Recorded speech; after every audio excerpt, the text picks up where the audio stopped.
Parou e eu permaneci no mesmo lugar, tendo os mesmos costumes, vendo as mesmas pessoas, aparentemente tudo tão calmo, tranquilo, e o meu pensamento entrando numa eterna colisão. Situação contrária de um filho de Deus, pois Deus dá sentido à vida. Seja o meu radar, desvia-me quando precisar. Seja o meu farol, Deus. Guia-me, seja o meu radar, desvia-me quando precisar. Seja o meu farol, Deus.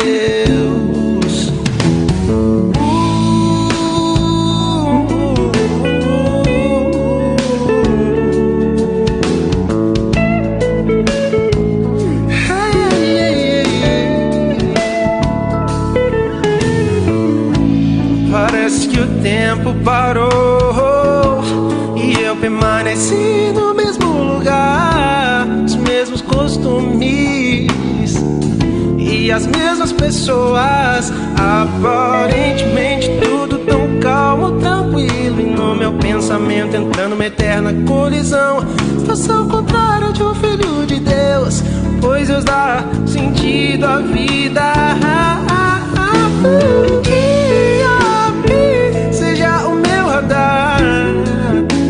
Desvia-me quando precisar. Seja o meu farol, Deus. Guia-me, seja o meu radar. Desvia-me quando precisar. Seja o meu... Aleluia, por esse alimento diário, estamos no volume 3, Entrar no Reino dos Céus para ganhar o galardão. Repita comigo: entrar no reino dos céus para ganhar o galardão. Que maravilha! Esse é o alvo de Deus, nos dar o reino, nos dar o galardão de reinar juntamente com Cristo. Chegamos então à semana 4. O tema dessa semana é coparticipantes da natureza divina. Que maravilha! 2 Timóteo capítulo 4, versículo 8 diz: já agora a coroa da justiça me está guardada, a qual o Senhor reto juiz me dará naquele dia. E não somente a mim, mas também a todos quantos amam a sua vinda. Graças a Deus. Ao longo desta série do Alimento Diário, temos recebido revelação sobre 2 pontos cruciais. O primeiro diz respeito aos vencedores que entrarão no reino milenar para receber o galardão de governar com o Senhor. O segundo ponto trata da luz do quarto dia. Esses 2 assuntos serão desenvolvidos ao longo dessa semana. Repetindo então, o primeiro deles, vencedores que entrarão no reino milenar. O segundo ponto, a luz do quarto dia. Graças a Deus. Em sua segunda vinda, antes de estabelecer o seu reino na terra, o Senhor virá com seus vencedores na sua parousia e iniciará o julgamento no seu tribunal. 2 Coríntios capítulo 5, versículo 10. O juízo começará por onde? O juízo começará pela igreja, pela casa de Deus, e se estenderá por toda a humanidade, quando todas as coisas então serão julgadas. Pedro afirmou que a ocasião de começar o juízo pela casa de Deus é chegada. 1 Pedro capítulo 4, versículo 17. Esse juízo se refere a uma prova, um exame. E como Deus espera que governemos com Ele em seu reino vindouro, impôs uma grande exigência sobre cada um de nós, conforme já vimos nas semanas anteriores. Essa exigência diz respeito a negar a nossa vida da alma. Se fomos aprovados por haver cumprido as suas justas exigências, então receberemos louvor, glória e honra na revelação de Jesus Cristo, que diz respeito a reinar com Ele, como está escrito em 1 Pedro, capítulo 1, versículo 7. Ao longo de sua vida, o apóstolo Pedro perdeu sua vida da alma e amadureceu na vida de Deus. A vida de Deus cresceu nele. Ele negou a sua vida da alma, permitindo que a vida de Deus pudesse ocupar o espaço deixado pelo negar da sua vida da alma. Ele tornou-se como Cristo. E no dia do julgamento, certamente, ele será considerado digno de assentar-se num dos tronos que o Senhor tem preparado para aqueles que reinarão com ele durante 1000 anos. Vejamos como ocorreu esse processo de crescimento e transformação na vida de Pedro. A Bíblia relata que, em diversas ocasiões, Pedro agiu baseado em si mesmo, em sua vida natural. Esses episódios foram soberanamente arranjados por Deus, a fim de que Pedro conhecesse a si mesmo, conhecesse a sua vida da alma. Nós vimos na semana passada que a vida da alma é um grande empecilho na obra de Deus ou para a obra de Deus. A vida da alma, ali no livro de Jó, é comparado com aqueles 2 monstros, Behemote e Leviatã. Os animais orgulhosos. Eles eram os mais orgulhosos dos animais. Depois de Deus, não havia ninguém mais poderoso do que eles. Claro, eles tipificam o próprio Satanás, que a Bíblia chama de o orgulhoso. E na nossa vida da alma, na nossa alma caída, existe esse orgulho que foi injetado em nós no dia em que Adão pecou. Esse veneno do pecado, desse orgulho, está em mim e está também em você. Que o Senhor possa nos iluminar, que a luz do 4º dia venha sobre nós, nos mostrar como essa nossa vida da alma nos atrapalha, nos impede de crescermos na vida de Deus. E mais do que isso, impede que a obra do Senhor seja feita aqui na terra como é feita no céu, sem impedimento. Não é? A Bíblia relata que em diversas ocasiões, repetindo, Pedro agiu baseado em si mesmo, em sua vida natural. E esses episódios foram soberanamente arranjados por Deus a fim de que Pedro conhecesse a sua vida da alma. Podemos dizer que Pedro experimentou o fogo purificador do Espírito em várias situações. Assim como o fogo purifica o ouro, o fogo do Espírito eliminava aquele aspecto da vida natural de Pedro que se havia manifestado, até que ele se tornou crescido em vida à semelhança do próprio Cristo. Por isso Pedro está qualificado para sentar-se em um dos tronos que haverá no reino quando ele estabelecer o seu reino. Apocalipse capítulo 3, versículo 21. Além dele, o apóstolo Paulo também se assentará em um dos tronos. 2 Timóteo capítulo 4, versículo 8 diz: combati o bom combate, completei a carreira, guardei a fé. Já agora a coroa da justiça me está guardada, a qual o Senhor reto juiz me dará naquele dia. E não somente a mim, mas a todos quantos amam a sua vida. Aleluia, porque tem um trono reservado para mim e para você. Porque nós amamos a vinda do Senhor. Queremos também que João terá o seu trono, pois assim como Pedro, ele foi transformado. Por meio de seu ministério de espírito e vida, somos ajudados a praticar a revelação da palavra dada a Paulo e a Pedro. E somos encorajados a voltar ao que era desde o princípio, a andar na luz e no amor. Esse é o ministério do apóstolo João. Quanto aos outros tronos, talvez um deles esteja reservado para você. Quem sabe um desses tronos tem lá o seu nome. Já está preparado para você. Não pense que é impossível ser um vencedor. Basta viver segundo a luz que recebemos das experiências de Pedro, João e Paulo, ou Pedro, Paulo e João. Esses 3 apóstolos estão ali esperando por nós, para que juntos recebamos a nossa coroa e reinemos com Cristo. Aleluia! Reinar com Cristo não é para super-homens. Reinar com Cristo é para aqueles que recebem a luz do 4º dia.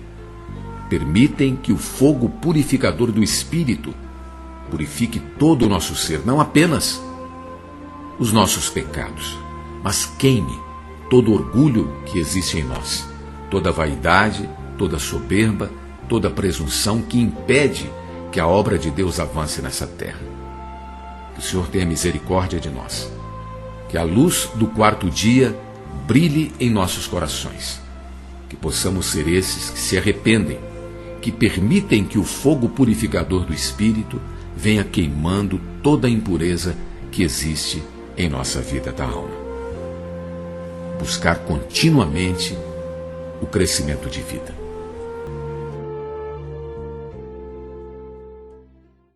No livro de Gênesis, capítulo 1, versículo 14, está escrito o seguinte: Disse também Deus: haja luzeiros no firmamento dos céus, para fazerem separação entre o dia e a noite, e sejam eles para sinais, para estações, para dias e anos. A segunda revelação que recebemos recentemente do Senhor diz respeito à luz do 4º dia. No 4º dia da criação, Deus fez 2 grandes luzeiros: o sol para governar o dia e a lua para governar a noite. Gênesis capítulo 1, versículo 16. Embora houvesse a luz criada no 1º dia, ela era uma luz difusa. Assim, para que as plantas produzissem frutos, era necessária uma luz mais definida. A importância da luz do sol para as plantas pode ser ilustrada entre a luta entre o trigo e o joio, ali na parábola de Mateus 13. Na segunda parábola, um homem semeou o trigo em seu campo, mas seu inimigo sorrateiramente semeou o joio entre o trigo. O joio compete com o trigo pela luz solar. Por causa dessa busca, por causa dessa competição, se o joio crescer mais rápido, o trigo ainda receberá alguma luz, mas não a luz direta do sol. Com isso, poderá até crescer, mas não conseguirá frutificar. Essa parábola ilustra a estratégia do inimigo de Deus, a estratégia de Satanás. João 12, 24 diz que o Senhor é o grão de trigo que caiu na terra para produzir muitos frutos. Nós somos os muitos frutos que foram produzidos por esse único grão que caiu. Nós devemos frutificar, mas Satanás faz de tudo para impedir a nossa frutificação. Muitos cristãos se preocupam em pregar o Evangelho, mas quando fazem, não vão além do Evangelho da graça, que atende apenas à necessidade inicial do homem, que é receber a salvação de Deus. Aleluia! Pregar o Evangelho da graça é algo maravilhoso, é algo importante, é algo que os anjos anelaram, mas a nós foi dado o privilégio. Precisamos sim pregar o Evangelho da graça. Mas infelizmente, muitos nunca ouviram que ainda precisam crescer na vida divina para entrar no reino e receber o galardão. Você já tocou nesse ponto? De que você precisa crescer na vida divina para que você possa receber o galardão? Tudo bem. Você já é filho de Deus, você já recebeu o Evangelho da graça, você já creu no Senhor, a sua vida já está nas mãos de Deus. Você já possui a vida de Deus dentro do seu espírito. Mas essa vida deseja crescer. Essa vida precisa crescer. Mas para que essa vida cresça, é necessário que a sua vida da alma diminua. Não é? O Evangelho do Reino tem relação com o Filho de Deus. Quando cremos, ele semeou a vida de Deus dentro de nós, a qual começou a crescer gradativamente. A vida divina cresce em nós gradativamente, aos poucos. Não é do dia para a noite, não é de um dia para o outro. No início, era apenas uma pequena semente. Mas ela se tornou um broto e foi crescendo e se conformando a Cristo. Hoje ainda estamos no processo de crescimento. Ainda estamos no processo. Não sabemos qual é o tamanho da vida de Deus em nós. Mas para que esse processo se acelere, esse processo de crescimento acelere, assim como o trigo, nós precisamos da luz do quarto dia, da luz do sol. Não apenas uma luz difusa, mas de uma luz intensa, de uma luz forte, que vem nos expor, que vem queimar todas as impurezas que existem dentro do nosso coração. Inicialmente, quando cremos, recebemos a luz do primeiro dia, que representa o Evangelho da Graça. Mas precisamos progredir. Precisamos acolher a luz do quarto dia, do Evangelho do Reino, essa luz que traz o crescimento de vida e também a capacidade de frutificar, a capacidade de expressar a Deus, de exercer domínio por Ele aqui na terra. Louvado seja o Senhor. A luz do quarto dia é para o crescimento e para a frutificação. Até amanhã, em nome de Jesus. Aleluia por esta quarta-feira. Estamos prosseguindo aqui com o nosso alimento diário, dia após dia, semana após semana, pela fé. Lendo para você, ganhando também no Espírito, essas palavras tão maravilhosas que o Senhor tem nos revelado nesses últimos tempos. Temos vivido o tempo em que o Senhor deseja nos expor ao máximo, para que Ele possa nos salvar ao máximo. Nos salvar a ponto de herdarmos o reino, de entrarmos no reino e recebermos o galardão. Nos expor ao ponto de nos arrependermos ao máximo, para que a vida divina possa crescer em nós, até o nível que cresceu na vida de Pedro, de Paulo e de João. E juntamente com eles, então, possamos nos assentar em um trono que já está separado para nós. Louvado seja o Senhor. 1 Pedro capítulo 5, versículo 5, parte B e versículo 6 dizem assim: Cingi-vos todos de humildade, porque Deus resiste aos soberbos, contudo, aos humildes concede a sua graça.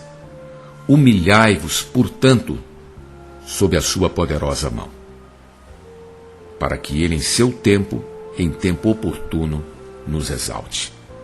Louvado seja o Senhor. Conforme vimos ontem, para que o trigo cresça e frutifique, ele precisa superar o joio na disputa pela luz do sol. Lembrando que o joio foi semeado pelo inimigo de Deus. Se o trigo ficar na sombra do joio, ainda poderá se manter vivo, mas não frutificará. O objetivo do inimigo que semeou o joio foi exatamente esse: impedir o trigo de frutificar. Em nossa experiência cristã, podemos testificar isso. Satanás, o inimigo de Deus, semeou joio entre nós.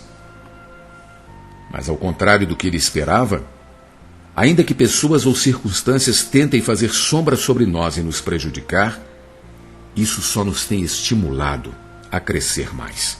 Aleluia!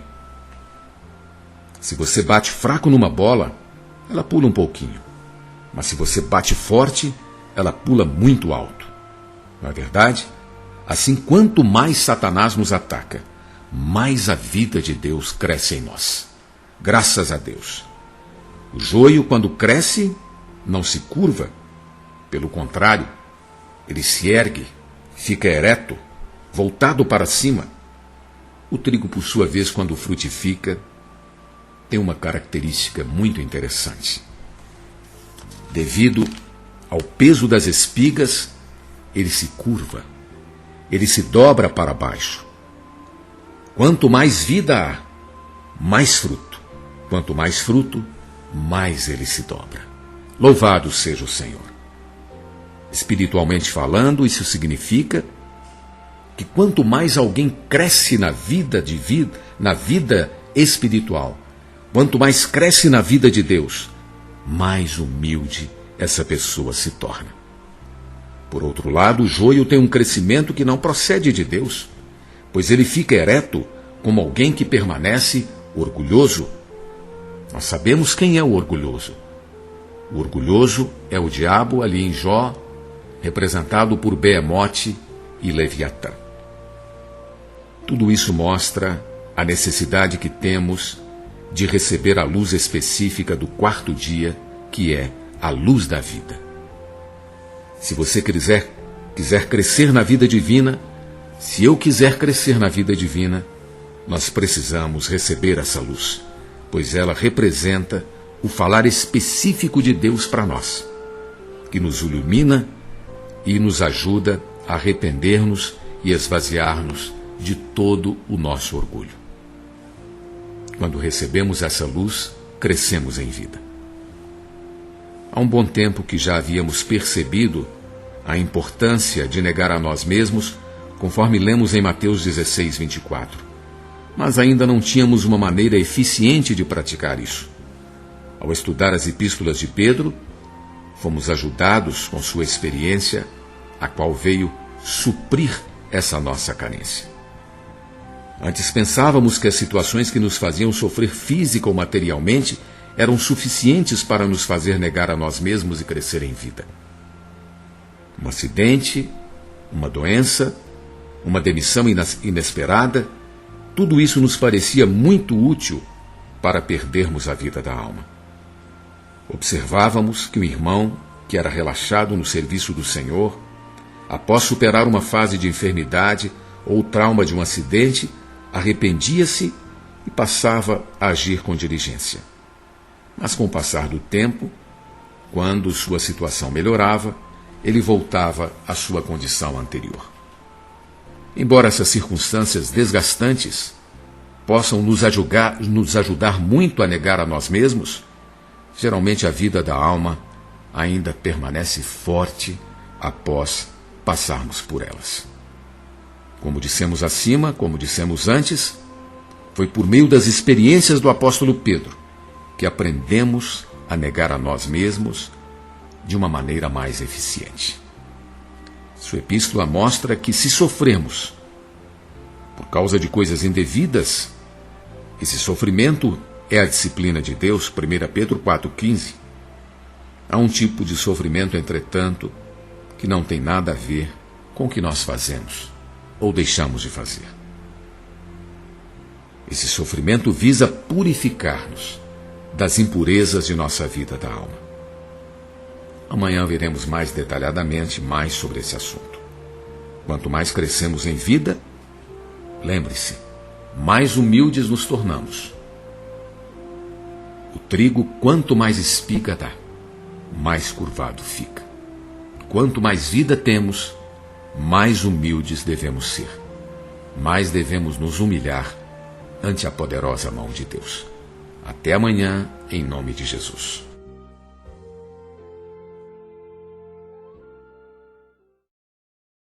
Jó capítulo 42, versículos 5 e 6 dizem: Eu te conhecia só de ouvir, mas agora os meus olhos te veem. Por isso me abomino e me arrependo no pó e na cinza. Louvado seja o Senhor. Conforme vimos ontem, há certos tipos de sofrimentos pelos quais passamos que são provenientes de nossos pecados ou falhas. Mas há um tipo de sofrimento que não está relacionado com nossas ações, mas com aquilo que nós somos. Esse tipo de sofrimento visa purificar-nos e pode ser mais bem entendido por meio da experiência de Jó. Jó era um homem irrepreensível a ponto de ser elogiado por Deus. Capítulo 1, versículo 8, parte B do livro de Jó diz: porque ninguém há na terra semelhante a ele, homem íntegro e reto, temente a Deus e que se desvia do mal. Apesar disso, o Senhor permitiu que ele sofresse muito. Todos os seus bens, terras e rebanhos, foram saqueados e queimados. Seus filhos foram mortos, do versículo 13 ao 19 relata isso. E por fim Jó adoeceu, intensificando-se o seu sofrimento. Capítulo 2, versículo 7. Apareceram úlceras em todo o seu corpo, que coçavam cada vez mais, a ponto de ele pegar um caco, talvez de telha ali, para raspar-se. Versículo 8. Os amigos de Jó se achegaram a ele dizendo que todo aquele sofrimento lhe sobrevinha por ter feito algo errado. Jó, entretanto, respondia reafirmando a sua integridade. Jó não sofreu por ter ofendido a Deus, por desobedecer a Deus ou por ter feito algo errado, mas porque ainda tinha muito de sua vida natural e Deus queria trabalhar nele. Por fim, Deus encontrou-se pessoalmente com Jó e mostrou-lhe a necessidade de seu sofrimento. E Jó, então, no capítulo 42, versículos 5 e 6, disse, Jó concluiu: eu te conhecia só de ouvir, mas agora os meus olhos te veem.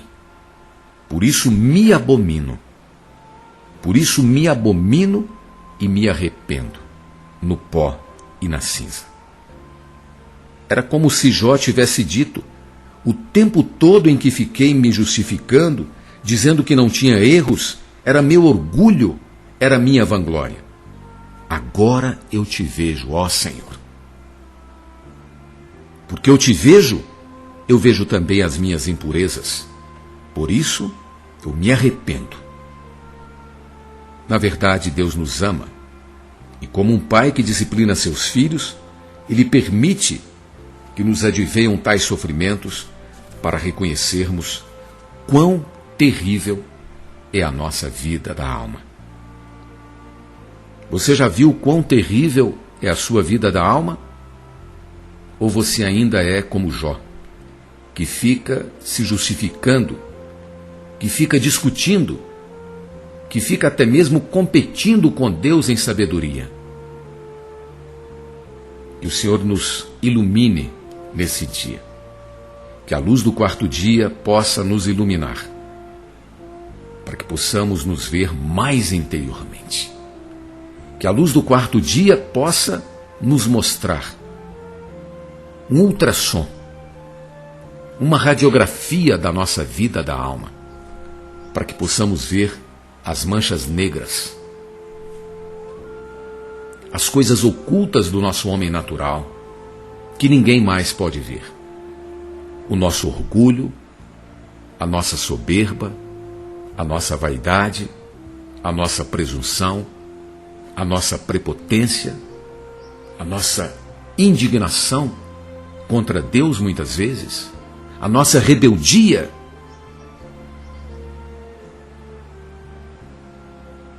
Jó disse: agora eu te vejo, ó Senhor, e também vejo minhas impurezas, por isso me arrependo. A única saída que temos é negar a nossa vida da alma. Mesmo que não façamos nada de errado, se mantivermos a nossa vida da alma íntegra, Deus não tem como dispensar-se mais de sua vida para nós. Deus não tem como dispensar a sua vida. Deus não tem como trabalhar a sua pessoa dentro de nós, porque nós estaremos muito cheios das nossas opiniões, dos nossos conceitos, dos nossos arrazoamentos, dos nossos questionamentos, dos nossos julgamentos. A luz do quarto dia precisa queimar tudo isso em nós. E essa luz não depende daquilo que fazemos ou daquilo que deixamos de fazer. Essa luz do quarto dia vem expor verdadeiramente quem nós somos, na nossa essência. Na experiência inicial de Jó, era como se ele tivesse ganhado ali a luz do primeiro dia, conhecendo o Senhor apenas de ouvir falar. Apenas de ouvir falar. Contudo, depois de ter passado por todo aquele sofrimento imerecido aos seus próprios olhos, ao ser iluminado pelas palavras de Deus, os seus olhos viram a Deus. E ele então se encontrou com o próprio Deus. Aleluia! Deus é luz. Jesus é o sol da justiça. Jó se arrependeu completamente do que era, reconhecendo que o que fizera anteriormente provinha tudo de sua vida da alma. E nada do que fazemos em nossa vida da alma tem valor para Deus. Podemos dizer que ele foi iluminado pela luz do quarto dia, por essa luz intensa. Algo semelhante encontramos na experiência de Pedro. Pedro experimentou pouco a pouco esse processo de ser iluminado pelas palavras do Senhor e percebeu que sua vida da alma o impedia de amar o Senhor suficientemente. De experiência em experiência, o apóstolo Pedro foi se conscientizando de quão danosa era a sua vida da alma para o propósito de Deus. Ele, entretanto, foi sendo transformado pouco a pouco, até atingir a maturidade completa. Deus espera de nós que não nos escondamos dessa luz do quarto dia, mas que nos acheguemos a ela, que sejamos expostos a essa luz do quarto dia. E quando essa luz brilha, ela queima, ela machuca o nosso ego. Mas há esperança para nós.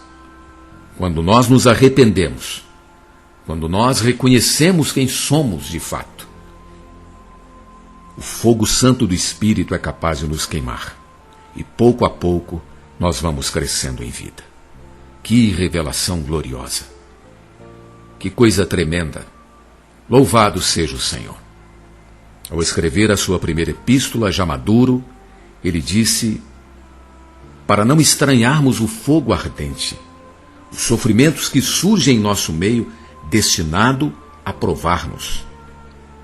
Uma vez que esse fogo não decorre de nossas falhas, mas é necessário para obter o fim da nossa fé, que é a salvação da nossa alma, a qual redundará em louvor, glória e honra na revelação de Jesus Cristo.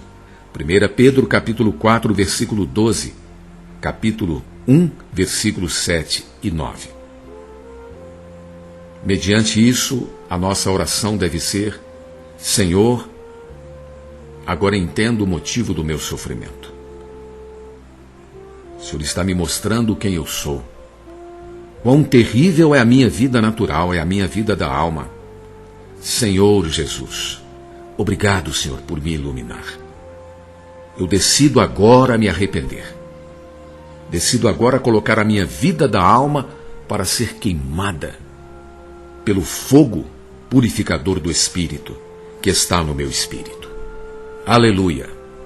Amém. Deus deseja que nós nos tornemos preciosos, mais preciosos do que o ouro perecível. Por isso é necessário que Ele nos exponha à luz do quarto dia.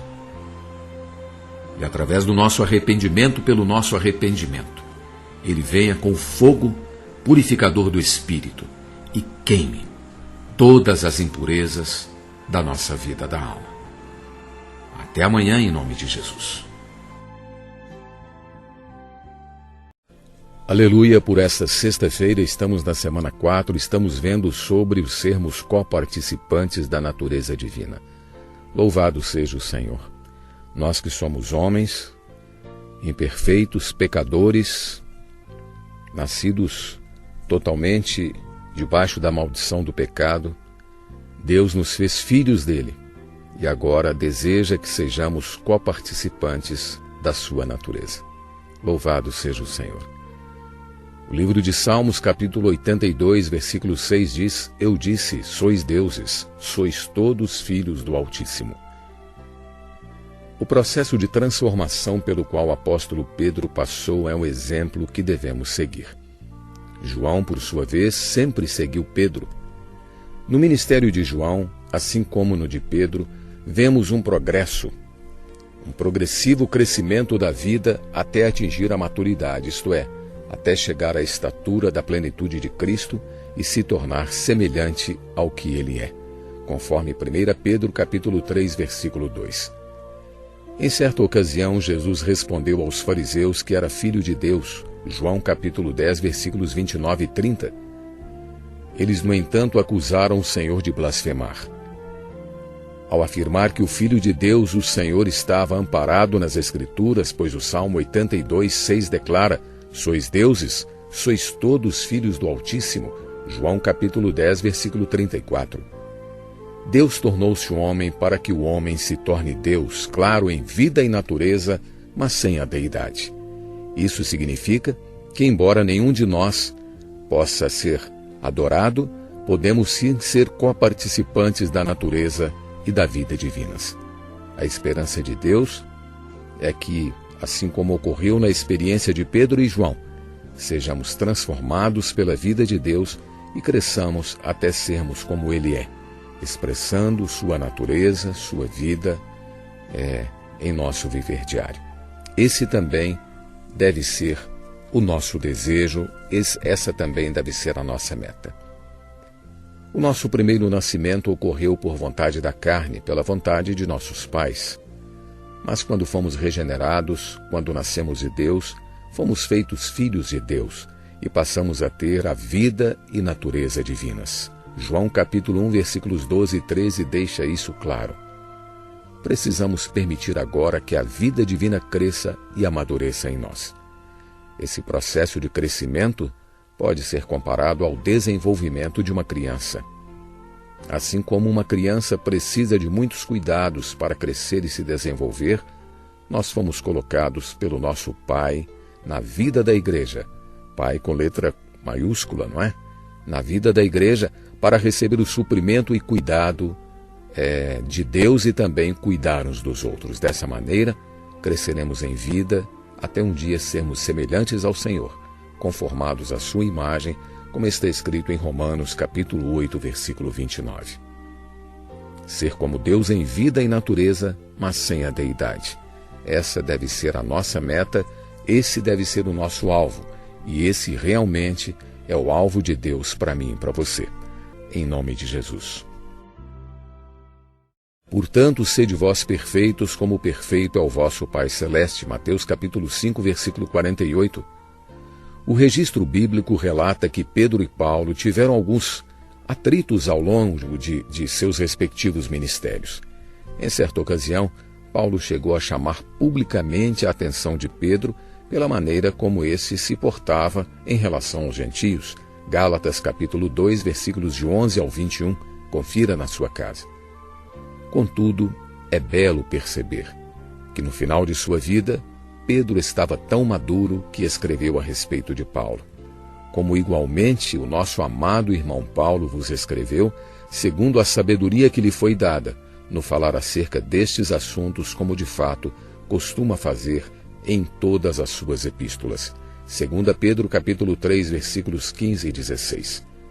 Pedro fala de Paulo com toda a consideração, indicando que não guardava qualquer rancor ou mágoa e que se havia tornado uma pessoa madura.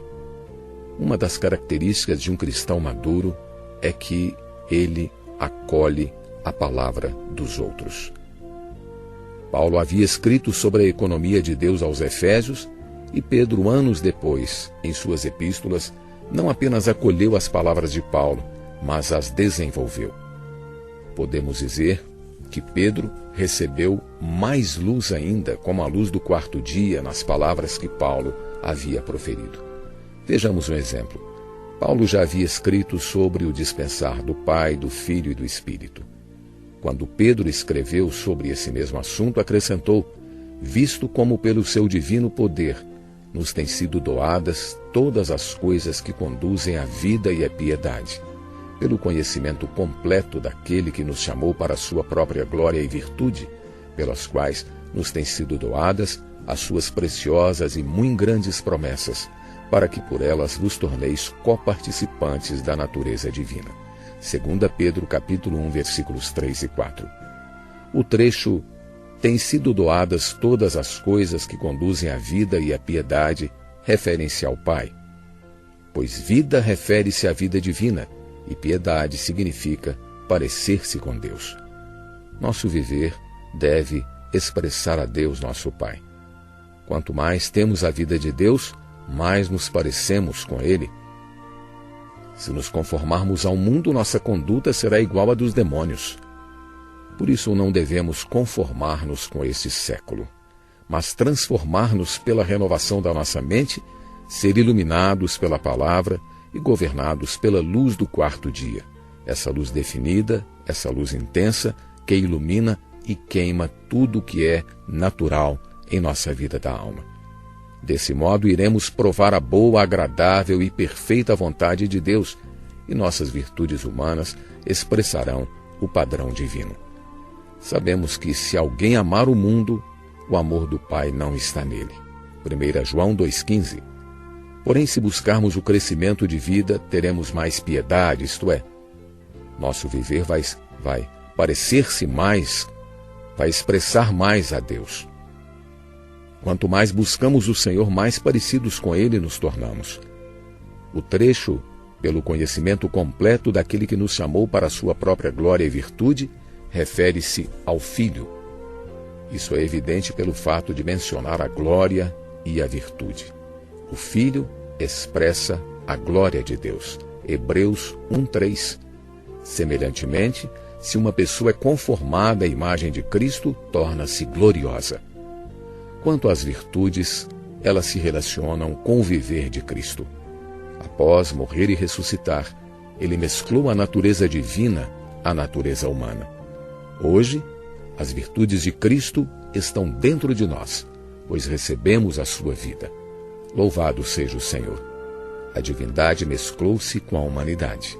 Agora, depende de cada um de nós exercitar o espírito, voltar ao Senhor, buscar a luz do Senhor e praticar a palavra de Deus. Louvado seja o Senhor e até amanhã. Aleluia por mais um domingo. Domingo após domingo vamos recordando, vamos lembrando, vamos apreciando a ressurreição do Senhor. Não é verdade? Quão gloriosa é a ressurreição do Senhor. O Hades não havia porta. No Hades ali só havia uma entrada, mas não havia porta de saída. Mas Jesus arrebentou com todas essas prisões, com todas essas cadeias, levou cativo o cativeiro, subiu como homem, entrou na glória. Aleluia, porque há um homem na glória. E hoje está sentado à destra do Pai. Intercede por nós. Graças a Deus. Louvado seja o Senhor. Domingo é o dia de nós relembrarmos a vitória do Senhor. O Senhor morreu, mas Ele ressuscitou para nos dar a vida divina, essa vida incriada, essa vida eterna. Bendito seja o Senhor. 2 Pedro capítulo 1, versículos 5a até o versículo 7, diz o seguinte: reunindo toda a vossa diligência, associai com a vossa fé a virtude. Agora o versículo 7, não é? Com a piedade, a fraternidade. Com a fraternidade, o amor. Ontem vimos sobre o dispensar do Deus triuno descrito em 2 Pedro, capítulo 1, versículos 3 e 4, em que a vida e piedade apontam para o Pai, e glória e virtude indicam o Filho. Hoje veremos que as preciosas e muito grandes promessas estão relacionadas com o Espírito prometido em Gálatas capítulo 3, versículo 14. Tudo que estava no Pai, no Filho e no Espírito nos foi dado. Graças a Deus. Louvado seja o Senhor.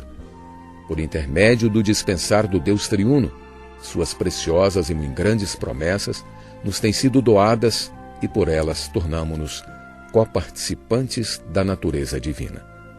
Para que por elas vos torneis coparticipantes da natureza divina, livrando-vos da corrupção das paixões que há no mundo. 2 Pedro capítulo 1, versículo 4.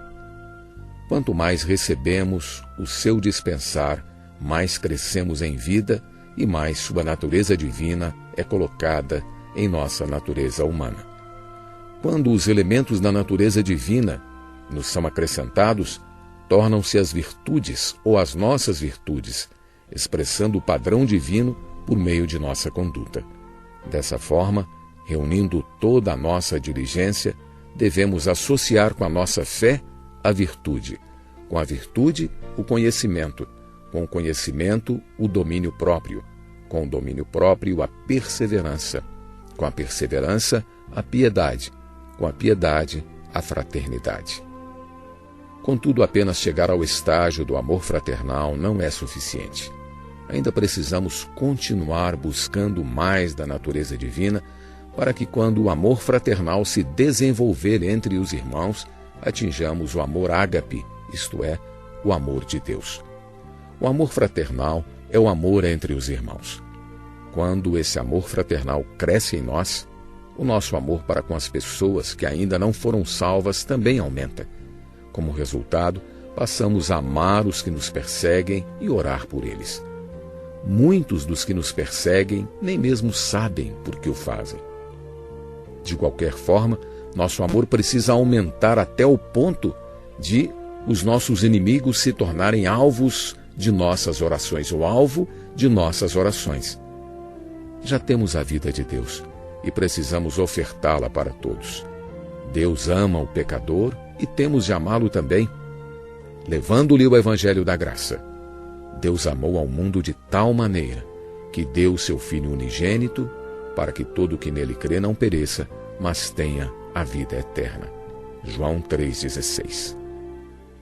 Quando crescemos na vida divina, enchemo-nos do amor ágape, do amor de Deus. Por isso devemos procurar com diligência cada vez maior a chegar-nos ao Senhor para ser por Ele iluminados, arrepender-nos e assim permitir que sua vida e seu amor inundem todo o nosso ser. Ninguém jamais viu a Deus. Mas se amarmos uns aos outros, Deus permanece em nós e o seu amor é em nós aperfeiçoado, como está escrito em 1 João capítulo 4, versículo 12. Que maravilha! Devemos tomar posse de suas preciosas e muito grandes promessas, pois por meio delas nos tornamos coparticipantes da natureza divina. Dessa maneira, o que Deus deseja, que é ser trabalhado em nós, nos será amplamente suprido, para que possamos entrar no reino dos céus para ganhar o galardão de reinar com Cristo durante 1000 anos, como está escrito em 2 Pedro capítulo 1, versículo 11. Nosso alvo é alcançar o amor ágape, o amor de Deus, mas isso começa quando praticamos o amor fraternal entre nós e depois passamos a amar as pessoas pregando-lhes o Evangelho, orando pelos nossos inimigos, amando as pessoas com o amor do próprio Deus que está dentro de nós. Até amanhã, em nome de Jesus.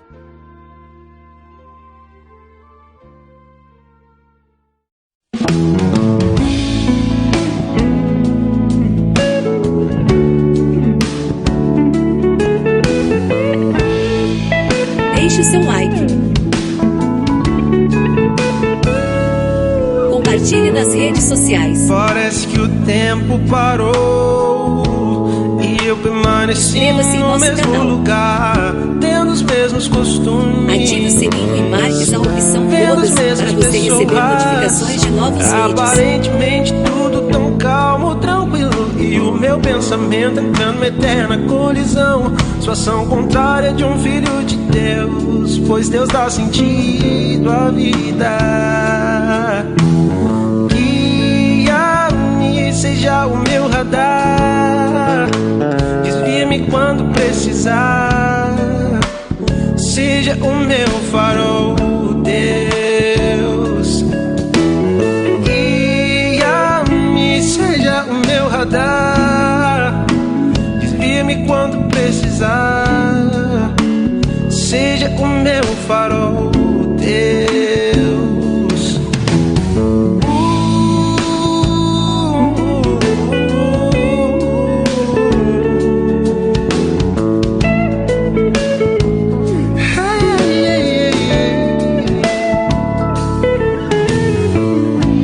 Parece que o tempo parou e eu permaneci no mesmo lugar, os mesmos costumes e as mesmas pessoas. Aparentemente tudo tão calmo, tranquilo, e no meu pensamento entrando numa eterna colisão.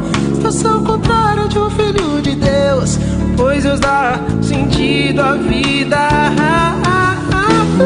Guia-me, seja o meu radar, desvia-me quando precisar, seja o meu farol, Deus. Guia-me, seja o meu radar, desvia-me quando precisar, seja o meu... Guia-me, seja o meu radar, desvia-me quando precisar, seja o meu farol, Deus. Guia-me, seja o meu radar, desvia-me quando precisar, seja o meu farol, Deus.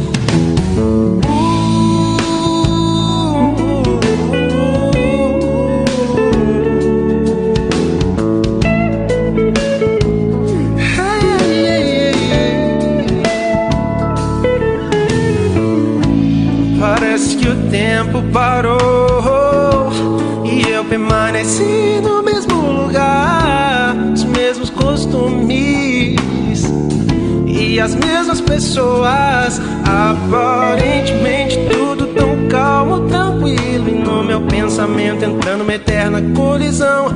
Situação contrária de um filho de Deus, pois Deus dá sentido à vida. Seja o meu radar, desvia-me quando precisar, seja o meu farol, Deus.